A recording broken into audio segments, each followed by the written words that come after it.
पिता की दर्द भरी कहानी।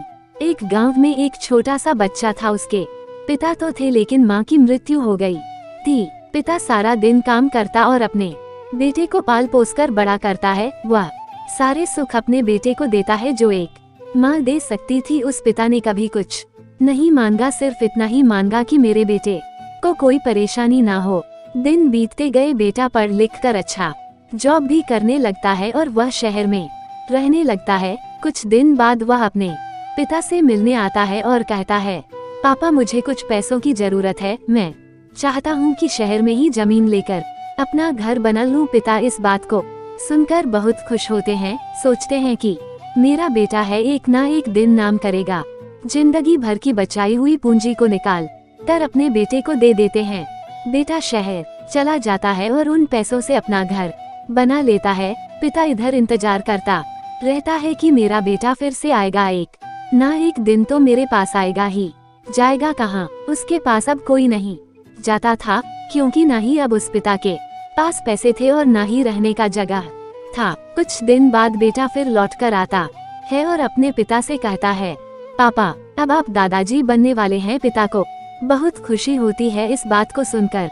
वह कहते हैं, तू मुझे मेरी बहू और पोता से कब मिलाएगा? बेटा कहता है, बस पापा थोड़े दिन और। पापा मुझे कुछ पैसों की जरूरत है, क्योंकि आजकल थोड़ा जॉब में खींच बीच हो रहा है, जिसके कारण से मुझे कुछ दिन के लिए सस्पेंड कर दिया गया है। पिता के पास कुछ नहीं रहता है देने के लिए, लेकिन फिर भी कहता है, अच्छा बेटा तू रुक, मैं अभी आया कुछ पैसों का बंदोबस्त करके। पिता बाद में महाजन से कुछ पैसे उधार लेकर अपने बेटे को दे देता है और बेटा पैसे लेकर शहर चला जाता है। बरसों गुजर जाते हैं। पिता सोचते हैं कि मैं तो अब दादाजी बन गया हूँगा, मेरा बेटा पता नहीं मेरे नाती को लेकर कब आएगा।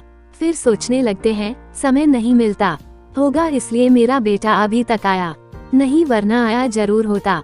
तब तक महाजन 2-3 आदमी को लेकर उस पिता के घर पर आता है और कहता है कि आपके वादे के मुताबिक मैं पूरे 3 महीने बाद आया हूँ अपने पैसे ले जाने। पिता कहते हैं, मेरे पास पैसे नहीं है देने के लिए। महाजन कहता है, जब पैसे देने नहीं थे तो आपने मुझसे उधार क्यों लिया? तभी पिता कहते हैं, ठीक है रुको, मैं तुम्हारे लिए पैसों का बंदोबस्त करके आता हूँ।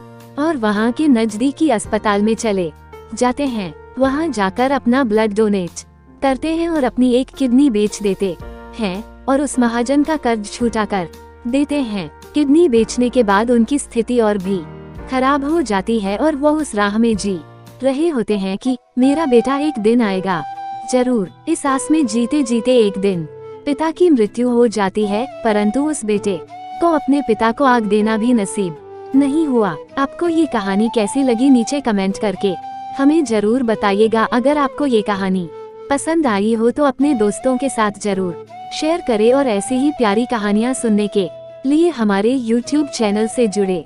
थैंक्स। बढ़ता दिल, फोल्डेड हैंड्स।